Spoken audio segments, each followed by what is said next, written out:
Masu sauraro barkanmu da sake saduwa da ku a wannan tasha tamu mai suna kasar Hausa 24. Idan wannan shine zuwanka na farko sai ka daure ka dinna subscribe da kuma alamar ƙararrawa domin sanar da kai sababbin ayyukanmu da zarar mun ɗora.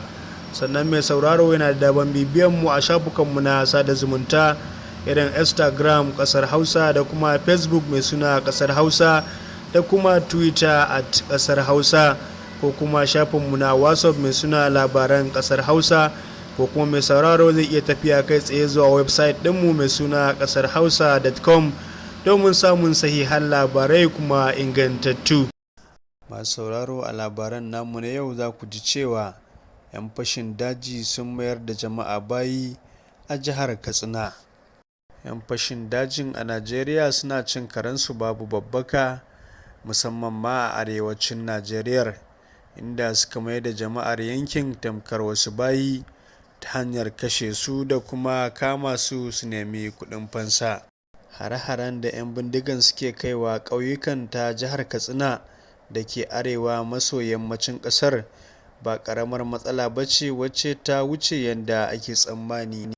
Ko a makon da ya gabata 'yan fashin dajin sun kashe wani babban jami'in 'yan sanda, inda kuma suka kai hari ga tawagar shugaban ƙasa a cikin jihar ta Katsina.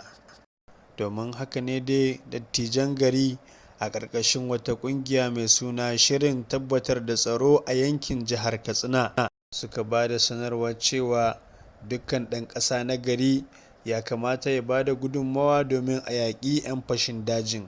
Dattijan sun ƙara da cewa bayan kisa da kuma sata shanu da ake yi a yankin, lamarin ya kai hadda cin zarafin mata.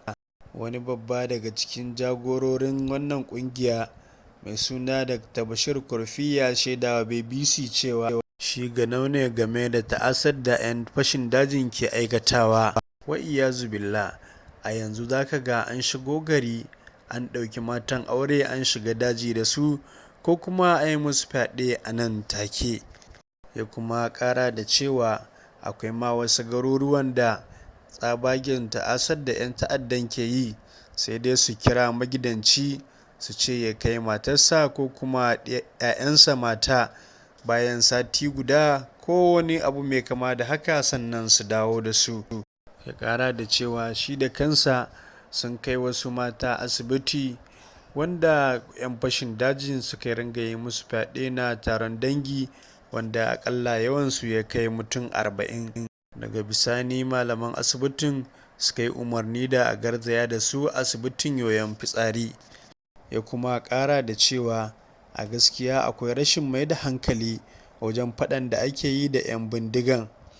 Sabida haka ƙungiyar dattijan ta yankin ta nuna damuwarta kan yadda 'yan fashin ke cin karensu babu babbaka. Bashir Kurfi ya tabbatar da cewa akwai rashin mai da hankali ga jami'ai da kuma hukumomin gwamnati.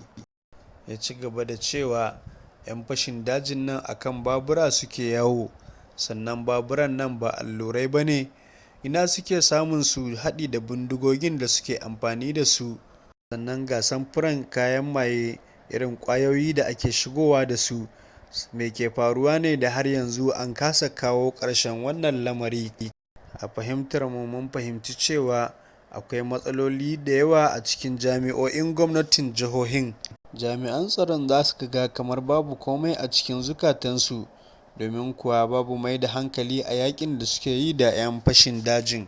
Dattijan sun yi matuƙar nuna damuwansu ga gwamnatocin jihohin ta yadda ake yin sulhu da 'yan ta'adda, sannan babu wani tsari da ake shimfiɗawa akan taimakon wanda su kuma aka cutar.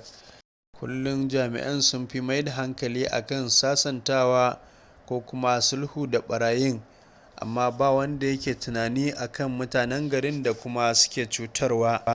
Sannan Dr. Kurfin ya ƙara da cewa dukkan jihohin da ya sani babu wata jiha da ta yi wani tsari na taimakon wanda 'yan ta'addan suka cutar, sai dai tsari akan su 'yan ta'addan da suke cutar da al'ummar. Shi sa 'yan fashin dajin suka mamaye kaso mafi yawa na cikin dajukan da ma makarantu da ma ƙauyukan yankin baki ɗaya.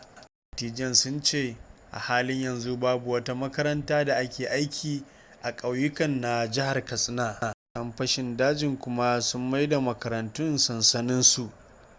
Dakta ya ƙara da cewa 'yan fashin dajin sun karɓe gonakin mutane, inda kuma suka sa mutanen suke musu noma. Za su shiga gari su yi wa mata fyaɗe, sannan kuma su sa matasan gari su yi musu noma, su kama wasu kuma su nemi kuɗin fansa. Sun mai da su tamkar bayi irin na da ake ba da labari. Muna kira ga jami'an gwamnati da hukumomi da su mai da hankali akan wannan lamari, domin kuwa sakacin nan gaba ba zai haifar da ɗa mai ido ba. To sai dai mu ce Allah ya kyauta, Allah ka mana ƙarshen rashin tsaro a arewacin Najeriya da ma Najeriyar baki ɗaya.